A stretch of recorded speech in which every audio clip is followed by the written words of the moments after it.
What Doctor Strange does, though, is it tries to take the multiverse idea and explode it, but it feels like they were just on an acid trip when they did it and went, this would be cool, without thinking through all of the implications of what their use of this fantasy idea or science fiction idea would actually have on the greater universe.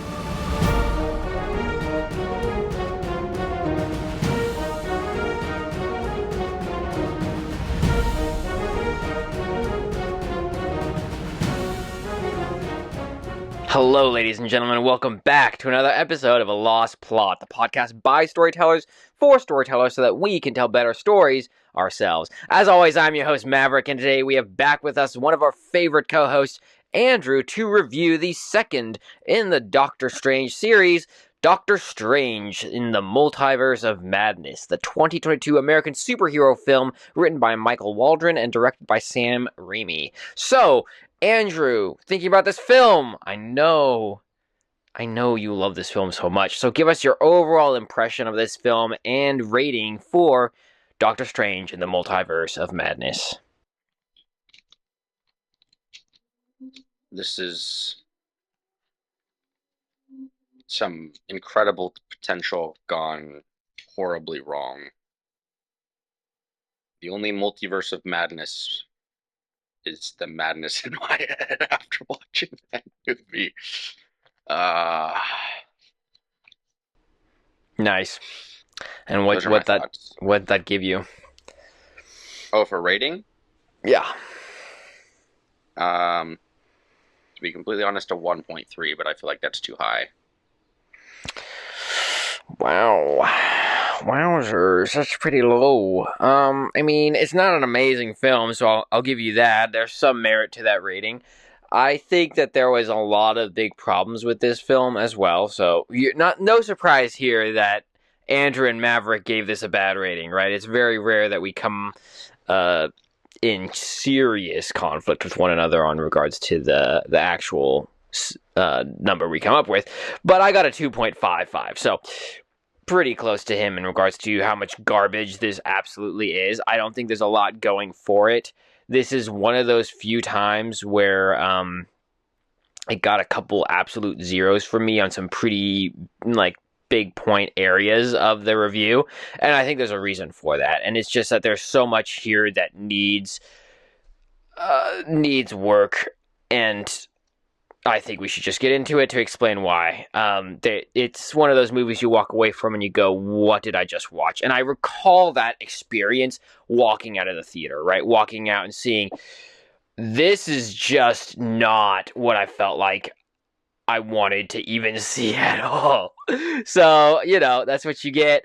We're going to get into that today. If you're curious, keep listening.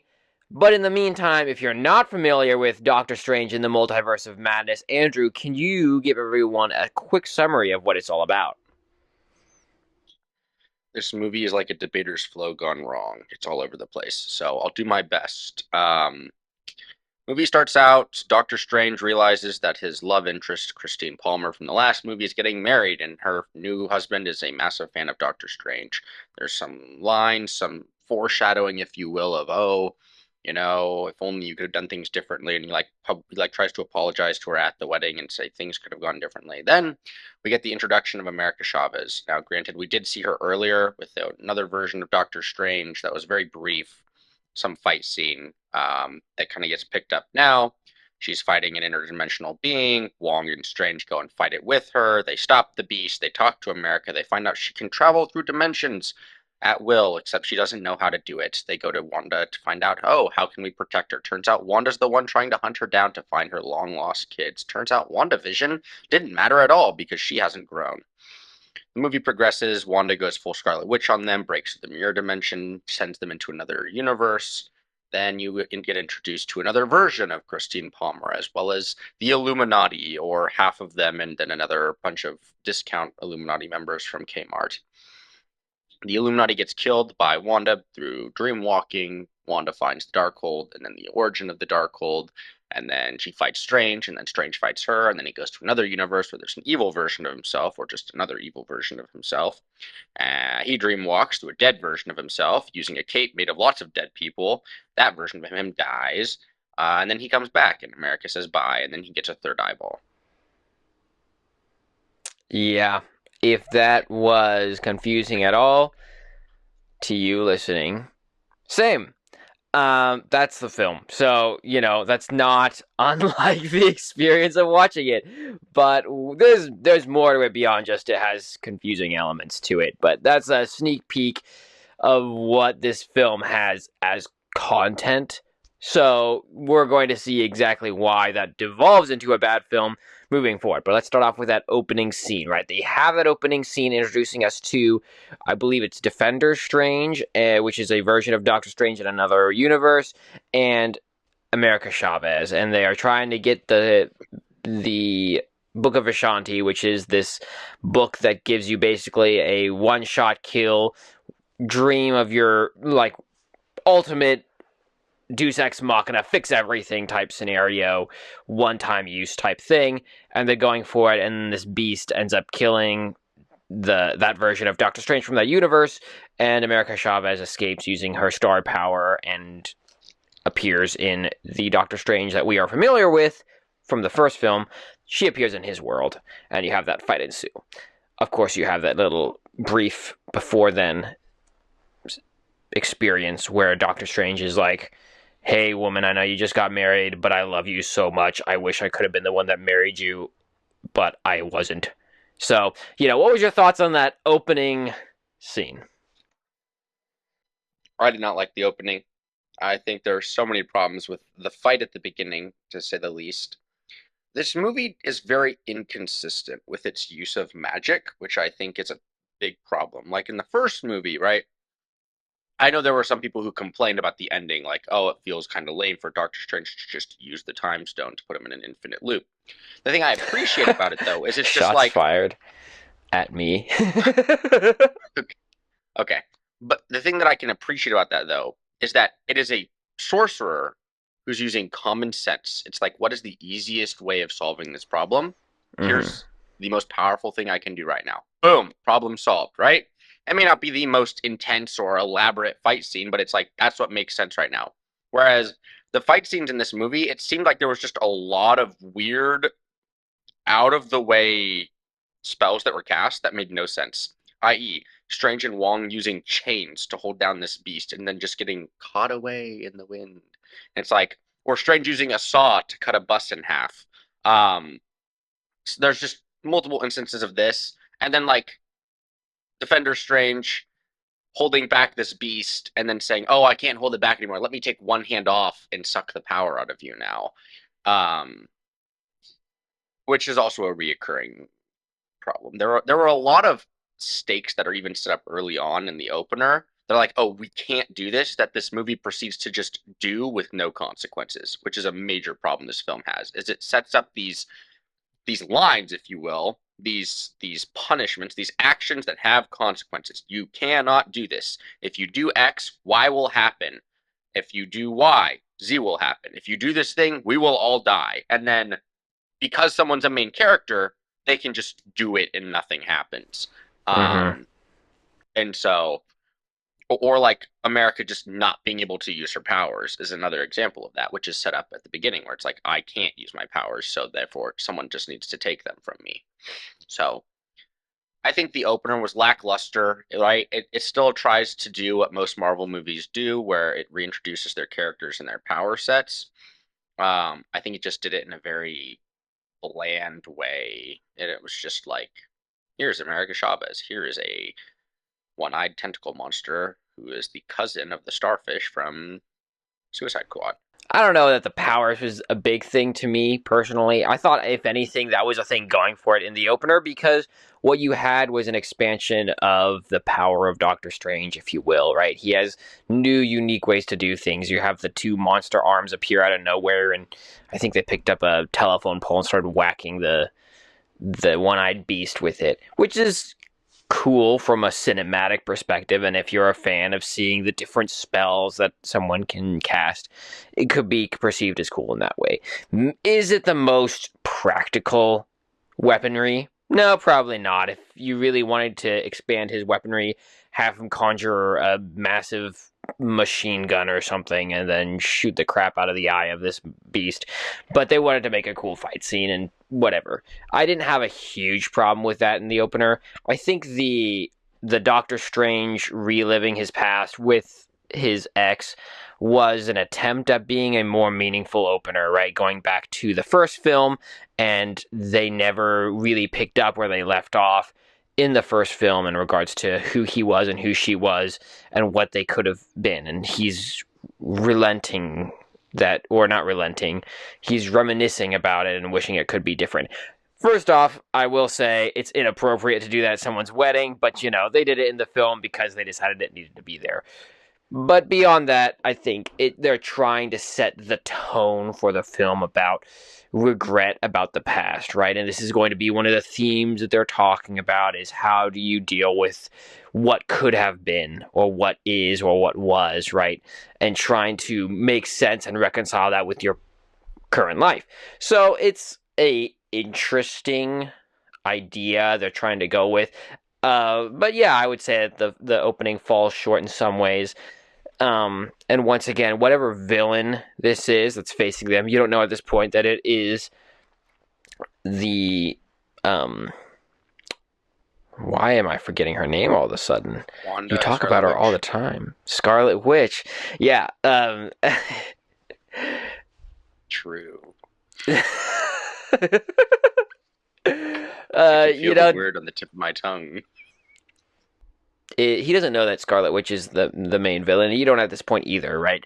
But this idea that there's this being that is sending out forces that are so powerful they can destroy Defender Strange sets a precedent that not only is the enemy super powerful, but the beings that this enemy controls are very powerful.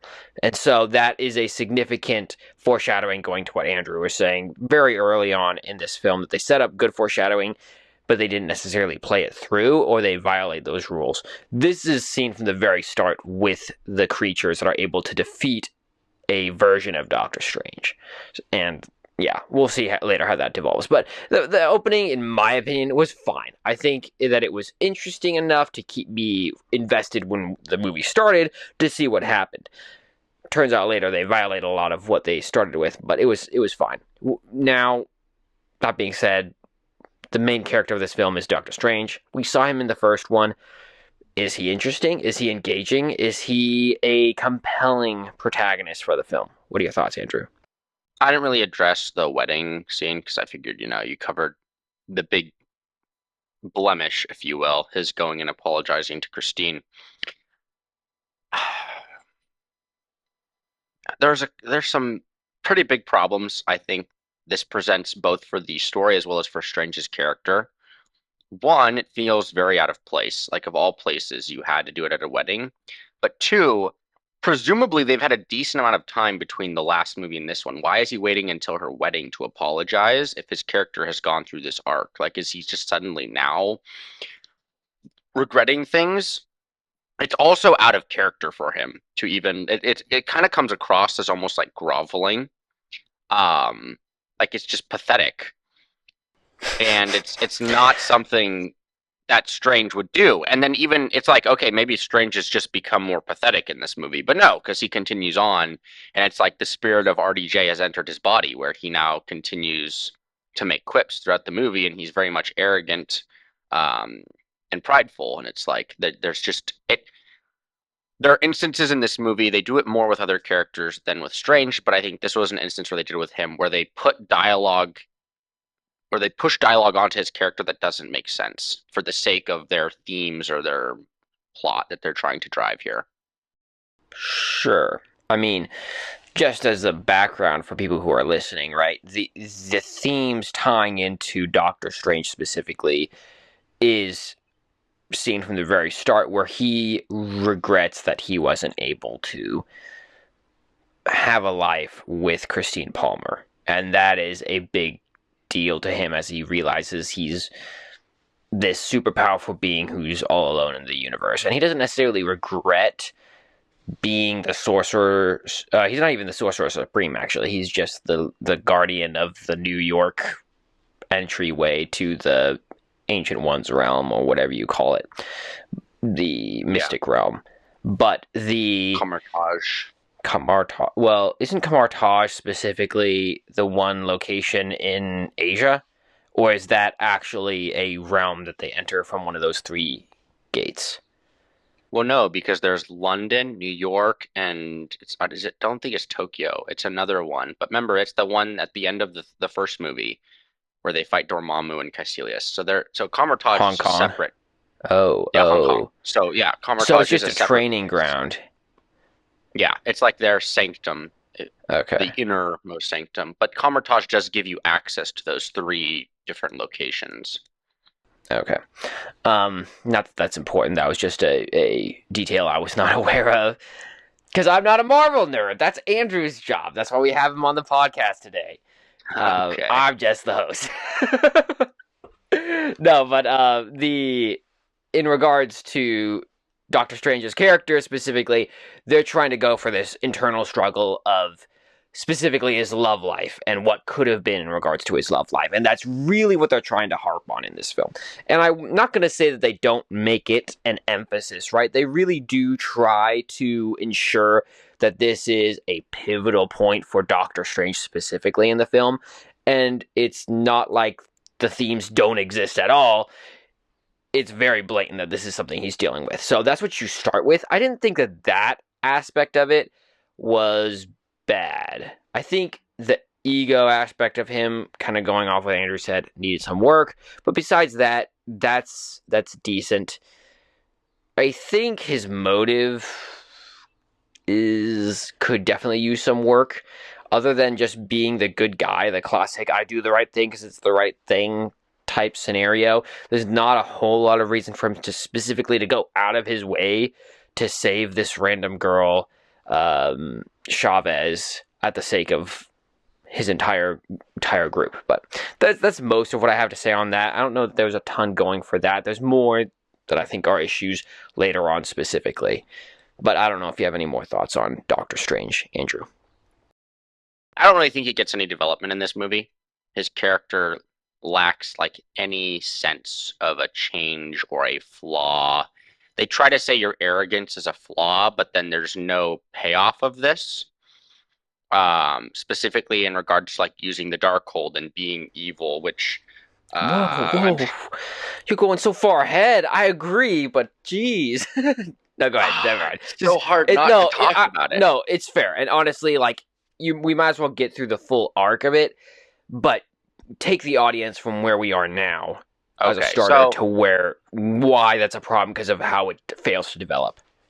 as the movie progresses, right, you have Strange helping America Chavez. We fast forward past the fight scene with Wanda, which we can get to in a second, but for the sake of discussing Strange's character, it's important to get to the point where we start to really address his flaws in the way that the movie does. And that's when we are introduced to, I forget what the universe is, but it's the one with the Illuminati, the universe where they defeated 838. Thanos. Yeah, 838. They defeated Thanos with Doctor Strange. Um, and the way the movie plays out, it's a little convoluted. Best I can piece together, Strange uses the Darkhold to search through infinite universes. Doesn't work out. So then he just helps them use the Book of Vishanti to do so. Um, quick sidebar. This presents multiple problems for the Infinity War movies. One, if the Book of Vishanti exists and it can, quote, create whatever weapon you need to defeat your enemy, why wasn't that an option for Strange in the past? Well, maybe he couldn't get to this universe at that point.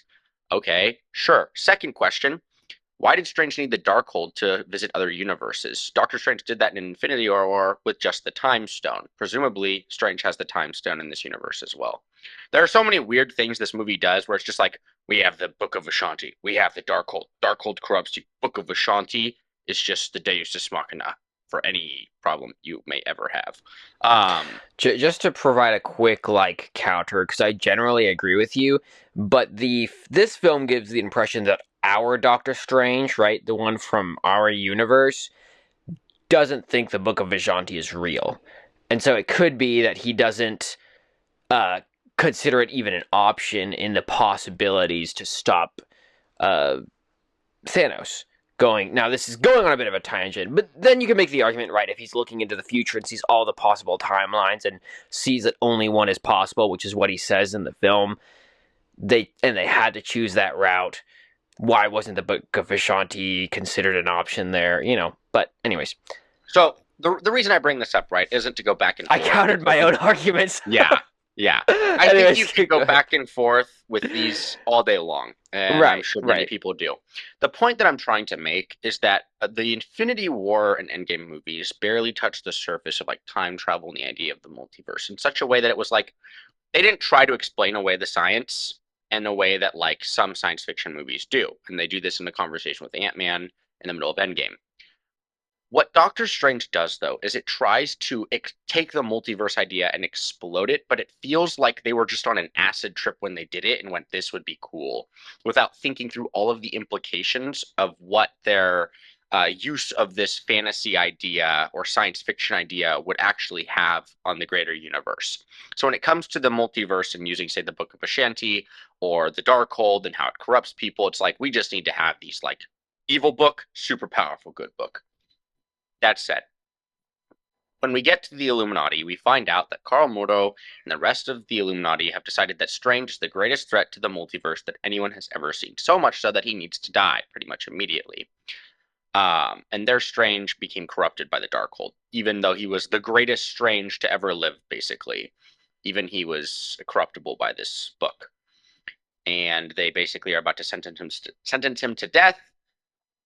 Also, immediately, by the way, after Karl Mordo says that Wanda is the greatest threat to their universe, and then says Strange is anyways. So there's more inconsistencies there. Well, I mean, yeah. Sorry, I could go back and forth just to play. I don't want us to give the impression we're just trashing a movie for the sake of trashing it. I think you could make the argument in that case that maybe he was trying to appeal to Doctor Strange and make him feel comfortable before turning him into actually, no, you're the enemy. But sure. Anyways, Strange ends up being around when the Illuminati is brutally murdered one by one by Wanda, save for Karl Mordo, which I don't think we ever know what actually happens to him other than him getting stuck in a trench with a he sits there for the rest of his life. Yeah, while the rest of the Illuminati is destroyed and killed. But our focus is not the Illuminati right now. It's Doctor Strange's arc. Strange is kind of given the implication that the Darkhold is so evil and so powerful that it corrupts all who touch it, and he cannot touch it, and they're afraid he will touch it because of his arrogance and pride and that he believes he can handle it. The movie progresses, and Strange ultimately does touch the Darkhold and use it and wield it. And it's like, oh, naughty, naughty, don't do that. And Christine's like, oh, you are like every other Strange. And he's like, you're right, but I'm better. And now I will stop Wanda from her evil plot. And then the movie just ends. And the only thing we get is he has a third eyeball. And then the implication that he caused some sort of incursion in another end credit scene. But that's the other problem I have is any sort of consequence that he would have suffered is in an end credit scene, not in the self-contained movie. So there's no consequences he faces on screen during the time this movie is playing, and the consequences he does face are like these ethereal ideas like, oh, he has a third eyeball now, and maybe he caused an incursion that we've never even seen the fruits of to this day since this movie has come out. Yeah, and that's probably the big thing. Well, there's multiple issues with that whole area, right? You could talk about and I'm going to save, actually, the specific conflicts with Wanda, because I think those are going to dynamically play into a discussion on the villains anyways. But for the sake of Doctor Strange's arc specifically, looking at him, not only is there no arc, but in some ways it's countering the very ideas that they're trying to represent, which are more of sub-themes, if you will. They're not the primary theme about what it means to deal with your past or deal with what could have been, but it has more to do with, okay, you are a sorcerer, and in this universe, sorcerers are distinct from witches, right? Which is basically what Scarlet Witch is, hence the name. In this scenario, they say that you can't touch this thing because it's going to corrupt you and make you evil, and that's going to have negative consequences. Not only does that not become true, it actually becomes anti-true in that he actually uses evil this wicked thing that destroys everyone and corrupts everyone and uses it to achieve the ends that he wants to achieve, right? Which goes against the very idea that there is a distinctly bad type of magic that is being used here and a distinctly good or at least neutral type of magic that's being used here. And this idea that then you can use evil to achieve your own ends, or that you can fight evil with evil because it's justified to achieve the end results, right? The ends justify the means is more or less what becomes the moral of this type of scenario. And that was probably one of the biggest things that I found unsettling about this movie, was that they took these ideas and were saying, this is bad, this is bad, this is bad, you can't touch it. And then he touches it and it says, oh, never mind, everything's fine and dandy, we're good with this. And actually, he's able to achieve everything because he embraces the evil and uses it. And Yeah. I don't think from a personal level that should be a message that's being conveyed, but also it just didn't really fit the message they were trying to convey. So it yeah, and we could talk about the themes at the end again as we've gone through Wanda, because there's themes around her as well and how she deals with it. But suffice it to say, I think not only does it you don't see an arc with Doctor Strange, it is actually counterproductive to the arc we see with Doctor Strange and proves him to be a justified evil person in some ways, if you want to take the Darkhold at face value, which is what they tell you to do. So that's my thoughts on him. Andrew's thoughts on him. If you have your own thoughts, leave them in the comments down below. All right, we're going to move on. Let's talk about sure, let's talk about Wanda, because you can't really have this discussion without talking about the villain of the film. What are your thoughts on Wanda? Do you think that she's developed well in this film? Yeah.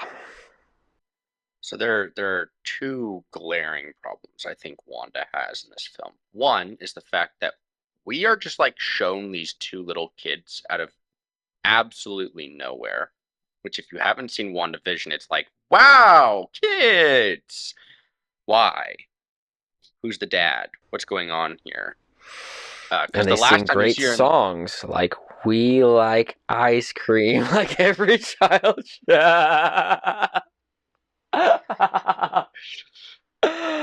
Like every child should. It's an awful song. I don't know yes, who wrote that, but they they do went from not, arguing about tigers and stuff to 3 seconds later coordinating a song about ice cream.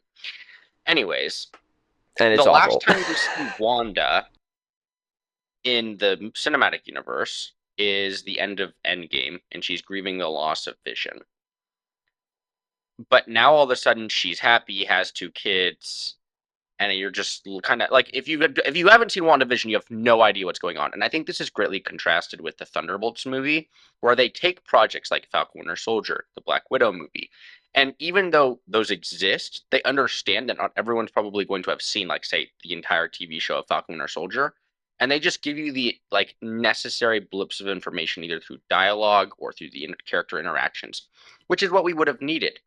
But we don't get that. She just has two kids and then she's in a dream and now she's evil. So the second thing that it does is it undermines WandaVision. The entire purpose of WandaVision was that she's grieving. She's created this fantasy world with her two kids. She's recreated Vision. She's bent reality to her will. And then she realizes she's controlling an entire town of people that have no idea what's going on.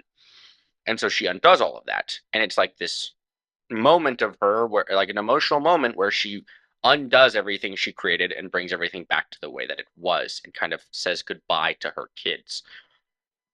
But how she went from that development to being full on Scarlet Witch evil is just like, we don't get that. There's nothing to imply why that would have happened or why she just didn't undo her magic in the first place in WandaVision. So they undo any sort of arc she would have had. Now, granted, I think if WandaVision never existed, this movie probably would have made more sense, and you didn't like involve the kids, and you just had the fact that she's trying to get to a reality where she's happy, and she's found a universe where she does have kids or she does have a family, and that's what Mhm. she's striving for. I think it makes more sense for her character. Within the movie itself, the biggest problem I think is the fact that her character does have some sort of arc or does have like this progression, and then it just gets canceled out by her just killing herself. She's like, "Oh shoot, I got corrupted by the Darkhold. Dang it! Let me throw a mountain on my head," and that's it. Um, Is she officially canonically dead after that point in this MCU? I think recently they confirmed that she's like in sort of some sort of collector's vault right now. I don't know. We have not seen anything with her ever since that movie. Right. Well, it's just like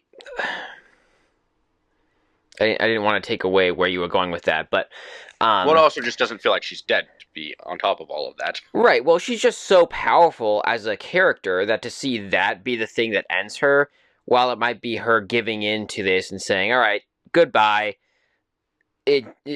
Especially based off of how they just usually do not kill off characters, it seems unlikely or unbelievable that that's truly what would take someone out.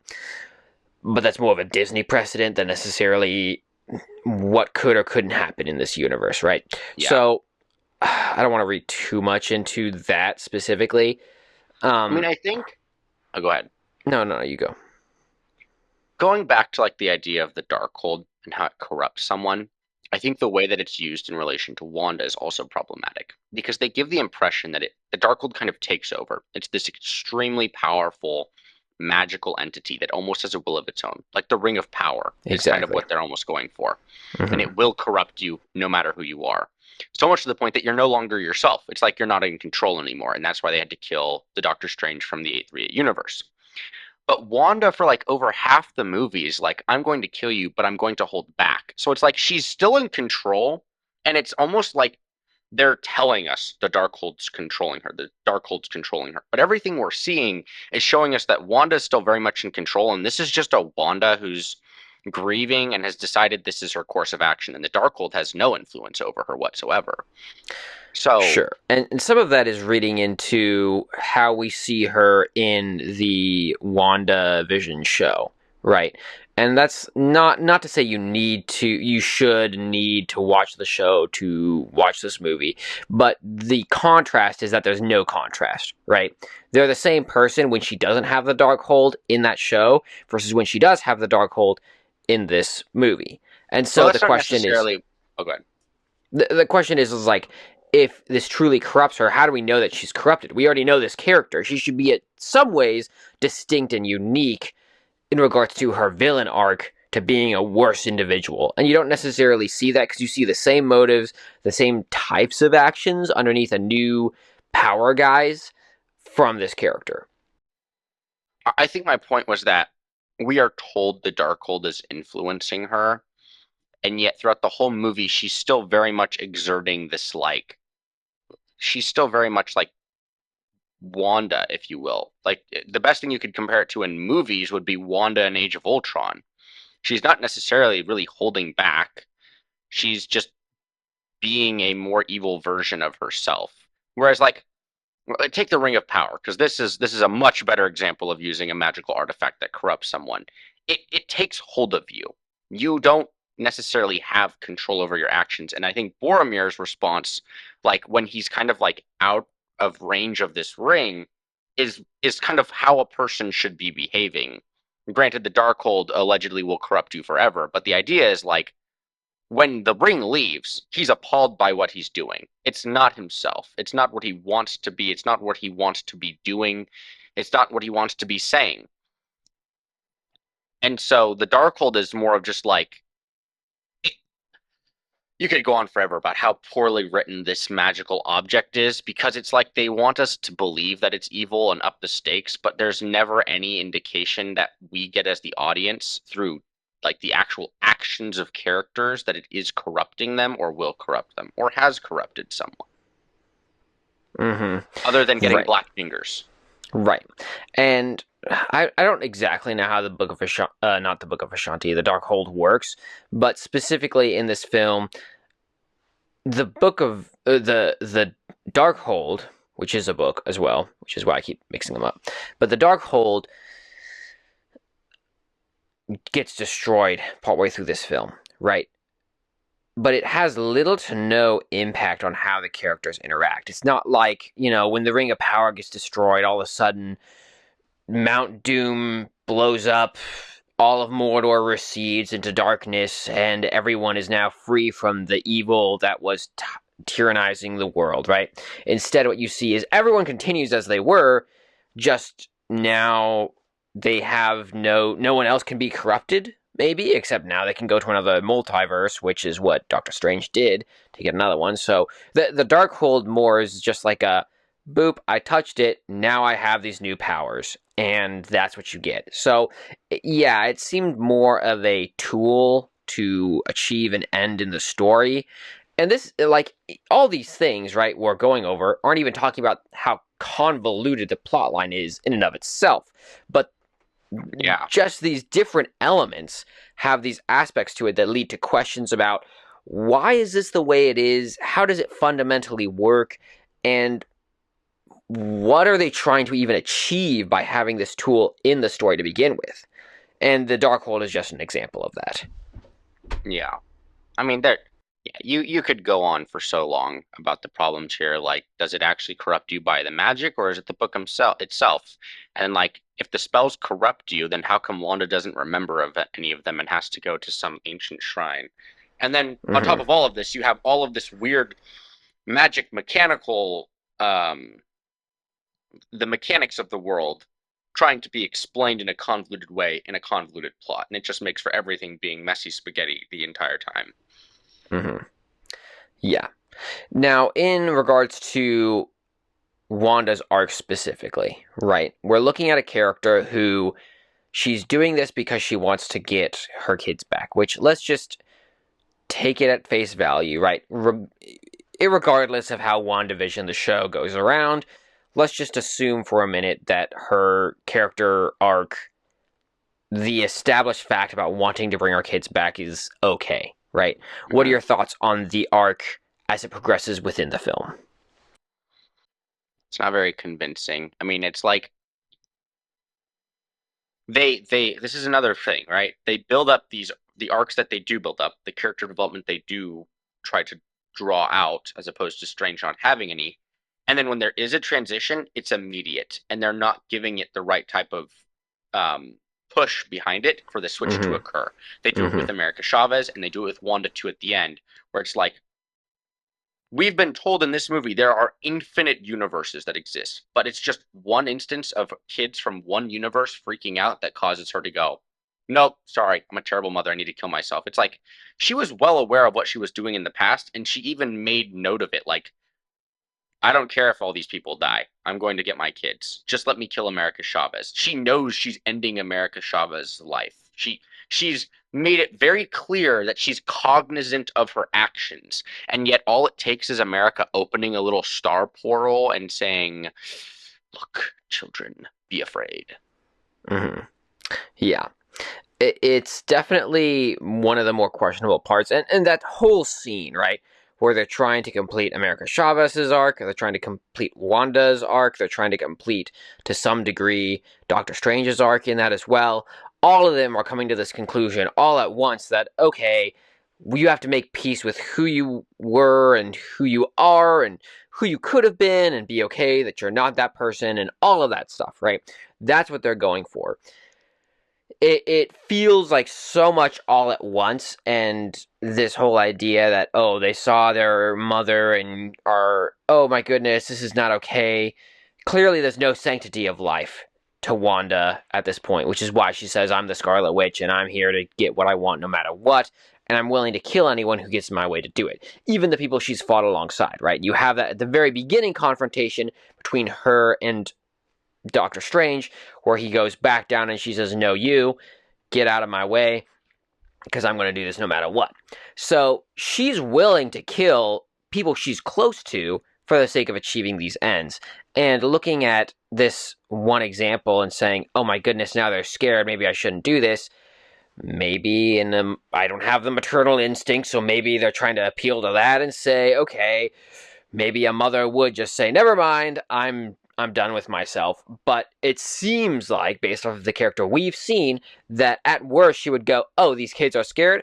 Okay, I'll just go to another universe, take the kids from there where they haven't seen me do this, and I'll live my life like I planned originally. So the idea that this is compelling for her change just wasn't there.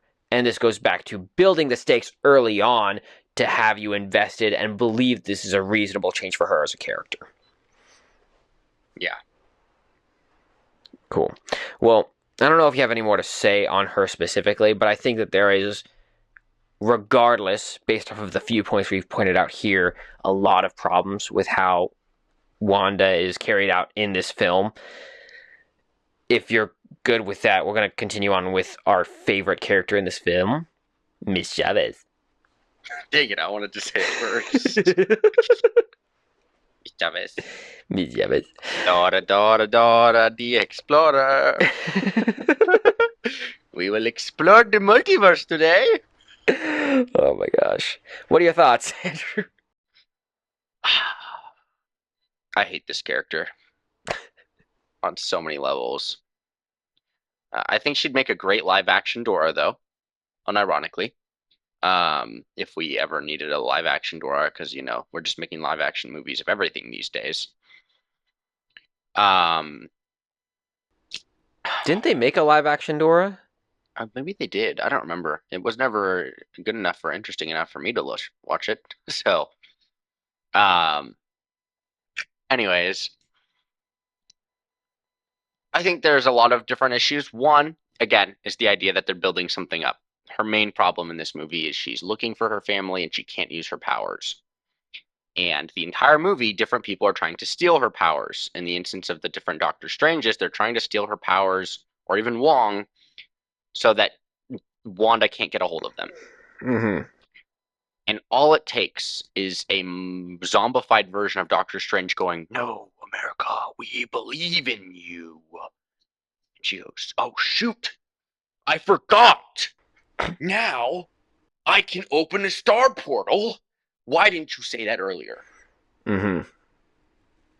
Yeah. Not to mention that every time she opens a portal, it's like this massive vacuum sucking you in.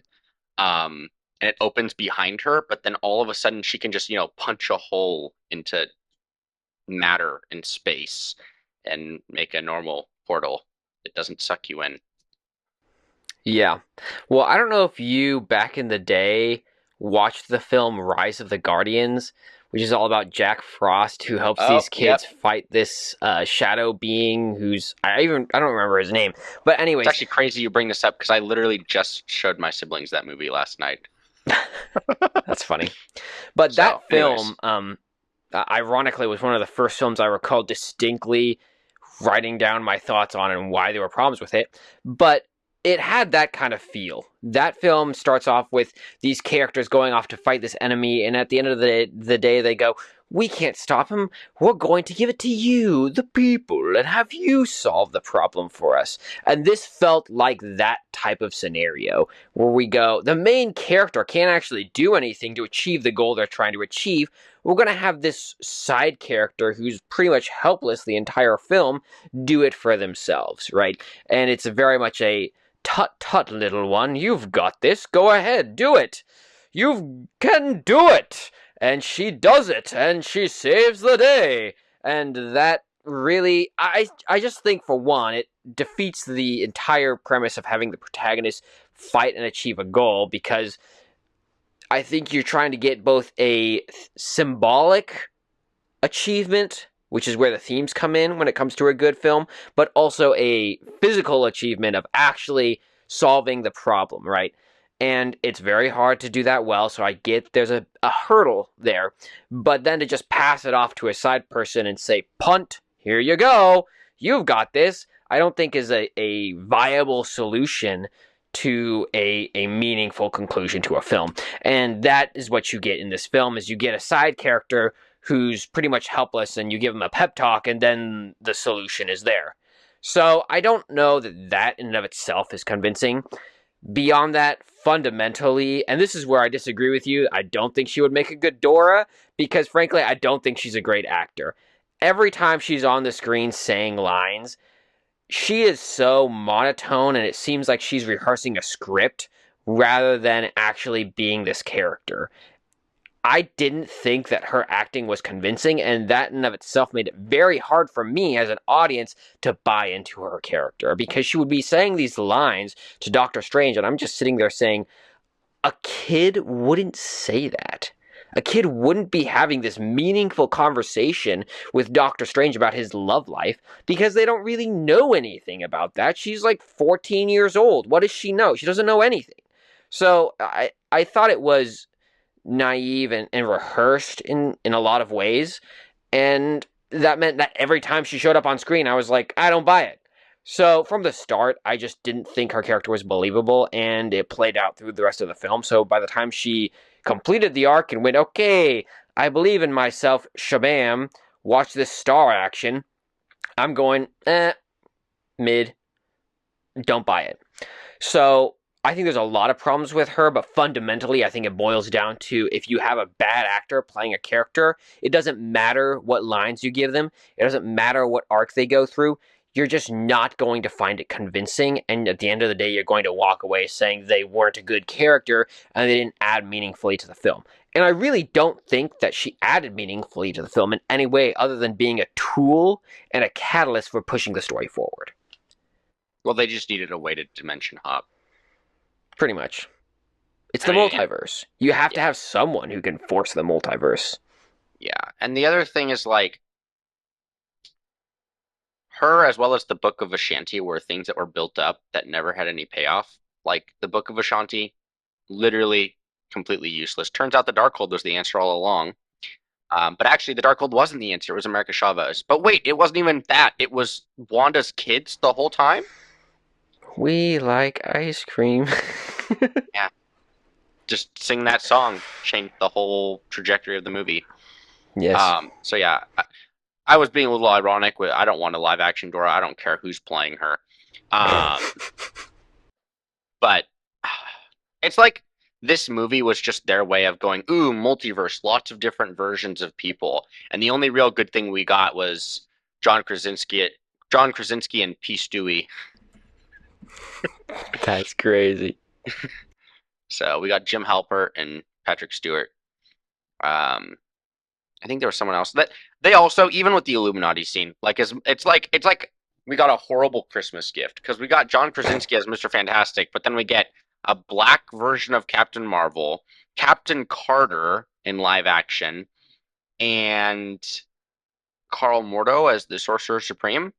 Like, if they wanted to do the Illuminati right, we're getting Black Panther, Iron Man. I would have been fine with a Tom Cruise version of Iron Man, to be honest, if they didn't want to bring Robert Downey Jr. in. Like, that'd be cool. It was Mm. something that people have wanted for a while, more of like, oh, this would be cool here, and then you just throw it in there. Even if he dies, right? You're going to kill him off anyways, so why does it really matter? At least give us something that's like, oh, wow, that's cool for a minute there, so we can at least Hmm. have like a short little break in the middle of this trash movie. It's like the Henry But Cavill Wolverine. It exactly, appeals it's to just the Andrews in the universe. it's like if you're gonna make a movie that's supposed to be for fan service, at least do that part right. But they couldn't even do that, so here we are. Yeah.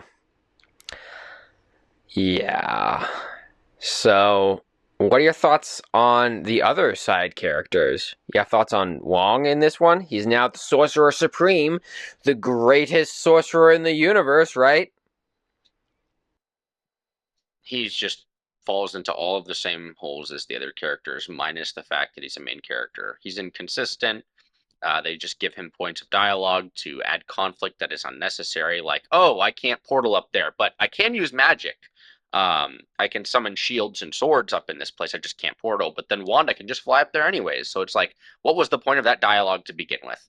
Why didn't we just cut to you guys being in this place and save ourselves an extra minute of pain? Or like his whole shtick about, oh, it's ceremonial for people to bow to the Sorcerer Supreme. Completely pointless joke. It wasn't even that funny. Why do we have this? Um, those are my thoughts on Wong. Yeah, I mean, I didn't have a ton on him, to be honest. I think that he doesn't develop any differently from what we saw in the first film.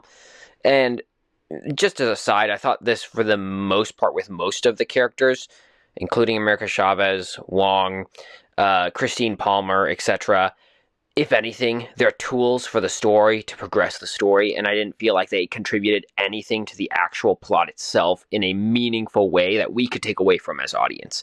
So, lacked a lot in all of those ways, and you saw that in how the characters were presented. This is one of the few ways where usually, side characters, they don't get a lot of points on the rating, which if you want to take your own review of the rating, you can check that out at alostplot.com/9-points. But didn't get any points from me in regards to the side characters, which is very rare because usually they at least have something to contribute to the story. In this case, I really think they didn't, and there was no meaningful addition there. So, unfortunate because Wong basically does nothing this entire film. Everything that's contributed is contributed through Doctor Strange or through a forced situation with America Chavez. He was just there to watch, right? Maybe kill one of the side bad guys for Scarlet Witch. Yep. Oops. I mean, honestly, the thing that's frustrating about this is they set up this really interesting storyline with Carl Mordo in the last movie where it's like, I need to kill all sorcerers. I think they could have done the multiverse and made it fit perfectly with that storyline. If he's killing all sorcerers, where better than to go to the rest of the multiverse to kill every version of every sorcerer? And then you get rid of the pointless America Chavez stuff. You get rid of the pointless Scarlet Witch stuff, and it's just a movie where Doctor Strange. You get rid of the Darkhold too, or maybe the Darkhold is actually a threat, and he's finding sorcerers who've been corrupted by it, right? Mm-hmm. Maybe he takes it on as a weapon, realizing it's killing him, and he knows that he's going to be corrupted. But so what? Similar to Luthen's little spiel where he says, "I use the tools of my enemies to defeat them," and it's just like there's so much you could do there, but instead they decided to make it a movie about Doctor Strange role playing as ICE and deporting a border crossing Mexican. Nice. Yeah, I mean that's most of the film. I don't know if there's anything you wanted to add on Christine Palmer. I basically said my opinion of her just now, but if you have anything else to add on her or the themes, even how the story ends, I'd welcome that. I think she's like the most sane character in this movie, like both versions of her. Even when Strange is at her wedding and is like confessing to her, she's like, "Thank you, it's okay. You be a good boy there, Stephen. Thank you for that. Bye bye." She's like, "My husband's a huge fan. My husband, you see right there. You should talk to him." um, there are a couple of stupid moments. She doesn't really have as high of stakes though, so it's harder to mess her up, I guess. Mm-hmm. Although there is the scene where she takes the fire extinguisher and tries to break the glass that she previously said was like indestructible. So there's that. But like, oh my gosh, every time I open my mouth and I think of like 8 different problems that this movie also has in terms of the way it plays out. So we don't even want to get into there. Moral of the story is, if you would like 2 hours of pain just to see John Krasinski and Patrick Stewart playing Mr. Fantastic and Professor X, be my guest. But other than that, this movie's not worth it. Yeah, and that's pretty much what my thoughts are as well. It's just it was a pain to rewatch. Yeah. But I wanted to give it a full fair review rather than just going off of memory from a couple years ago. So that's what you get today.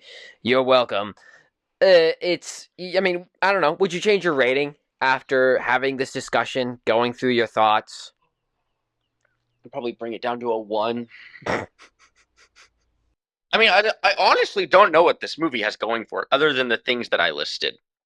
Krasinski and Stewart. That's it. Yeah. I mean, I'm sorry. And Wanda she is in the movie. Fair.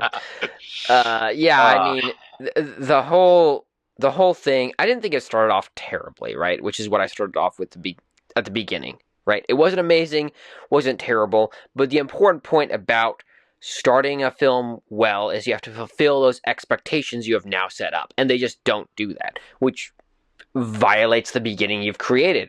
And that led to a whole host of problems moving forward. We didn't even really deal with how just absolutely convoluted this film is. If you just go back to the beginning of our review and talk about the summary of the film, just listening to what Andrew outlined is this film is Yeah. crazy. They have so much going on that you are sitting there going, huh? What? Hey, we didn't Wait, even did talk this about the happen? evil Doctor Strange and that. The random scenes where a rock guitar just twangs out of nowhere. Yeah, I mean, there's so much that's going on in this Yeah, film that you just sit there for a minute and go, why? What? How? And even the that is, music just felt off like half the time in this movie. yeah, like the idea that they have this music battle which we didn't even discuss, but you go, interesting in concept, terrible in execution. Just Why? Yeah, yeah. or the So, singular note blowing everything up. It's like, wow, nice. yeah, exactly. So that's what you got, right? With Doctor Strange and the Multiverse of Madness. Once again, a terrible, terrible movie from the Marvel Cinematic Universe. Hopefully they don't go back to this low because they had a whole string of them there that were just awful. We've talked about a bunch of them before. Q Thor Love and Thunder, Q Thor Ragnarok, Q all the other ones, Ant-Man, Quantumania, whatever. Really, really garbage films came out for a long period there, and there was no justifiable reason for that when you have a multi-million-dollar budget. But here we are. That's Doctor Strange in the Multiverse of Madness. And that's all we're going to say about it. If you have more thoughts, leave it down below. But we're out for today. Thank you all for watching. We'll be back as we always are next week. And we'll see you all then.